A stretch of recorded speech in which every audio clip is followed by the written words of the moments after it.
Šiandien pralaimėjote po itin atkaklios kovos. Ar tikėjote savo pergalę? Tai visada tikim savo pergalę. Stengiamės laimėti, bet kažkokį trūko tiek. Kaip vertinate varžovų pasirodymą? Ar tokio žaidimo tikėjote? Tikėjomės tokio žaidimo, visada tikėsim iš varžovų geriausio. Ir žiūri, taikai savo gynybas ir stengiasi apsiginti. Ką galėtumėte išskirti varžovų komandai? Koks žaidėjas jums padarė daugiausiai? Mokėnas, tas tandemai buvo.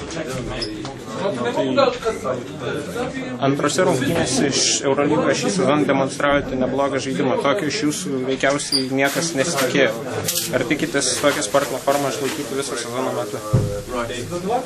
Tikiuosi geriausia, aišku, bet be komandos draugų negalėčiau to padaryti, nes Kalidas pasaulis labai gerai veikia pick and rollas, ką šiuo metu aš galiu padaryti tik tai pick and rollą. Apžaisti viens vieną man tikrai trūksta labai daug ką. O kaip vertinate komandos naujoko Kalido Lamino pasirodymą? Tikrai neblogai pasirodė Kalidas. Dar galėjo, aišku, geriau, bet tikrai neblogai kaip pirmų varžybų.